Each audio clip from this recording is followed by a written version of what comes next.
Hello, this is Kevin. I'm Logan. And we're from Crom Americas. Today we're going to take a look at the FDU flame sensor. So let's go over to the lab and take a look. Alright, we've got our FDU set up here. We've got it connected to an IFD 258 burner control. And we've got it all connected to our flame safety board here. What we're trying to simulate here is the IFD is connected via flame rod to light off the pilot and watch the pilot, and we've got the FDU with the UV scanner that's going to watch the main. And what we've done is installed a timer to delay the startup of the FDU so it doesn't try to start at the same time as the IFD, because it would cause it to fault out, not seeing the flame. And what it'll do is it'll give the main time to establish. And now Logan's going to talk to you a little bit more about the FDU and the sequence that we're going through. Now let's get into the FDU. There are two lines of FDUs. There's the FDU 510 and the FDU 520. The FDU 510 is for intermittent operation, and the FDU 520 is for continuous operation. Both of them can do flame rod, UVS, UVC, and the C7027 Honeywell Purple Peeper. One thing to point out about the versions equipped to handle the C7027, you need to order them configured to work with the T7027, because we have been told that they have a different flame amplifier than the Kromschröder scanners.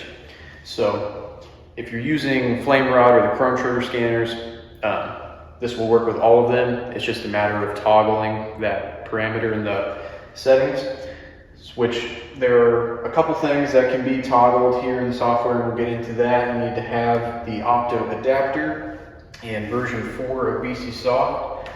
And once we are connected, like we are here, you can see what the controller is seeing. So we can see the flame current, the mains voltage that the controller is getting, the ambient temperature in the controller, any errors, the current status. And if we move over to the parameters tab, as always, we want to read before we write. So we read this guy, and he's got a 7-second flame detector response time. He's got a 5 microamp switch off threshold. Here we're using the UVS, so we have that selected here, but you can see flame rod, UVC, and the C7027. These have two sets of contacts. The second set of contacts are reprogrammable, so that can be either normally open or normally closed. Today we're using normally closed for our purposes. So one more thing about the FDU, these are capable of utilizing a field bus, so that is one thing to mention.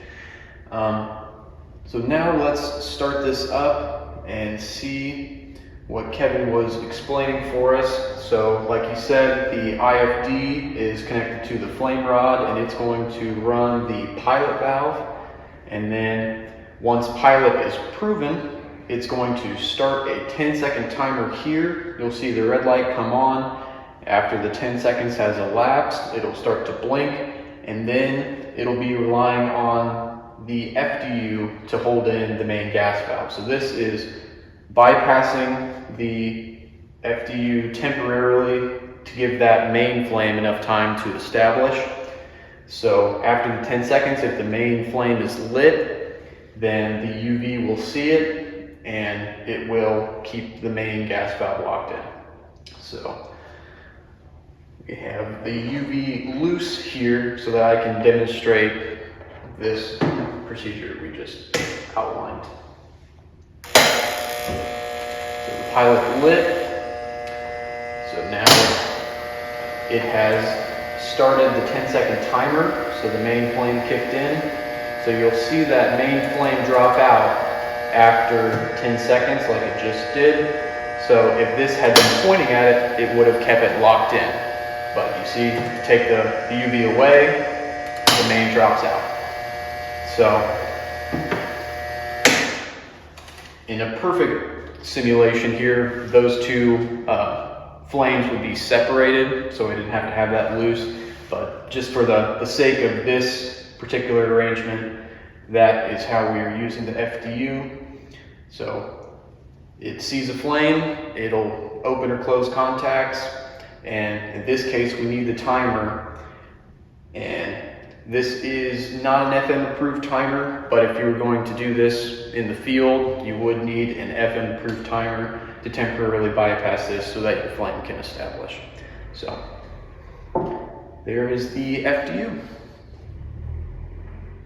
For questions on the FDU or any other Kromschröder products, please feel free to reach out at support@kromamericas.com.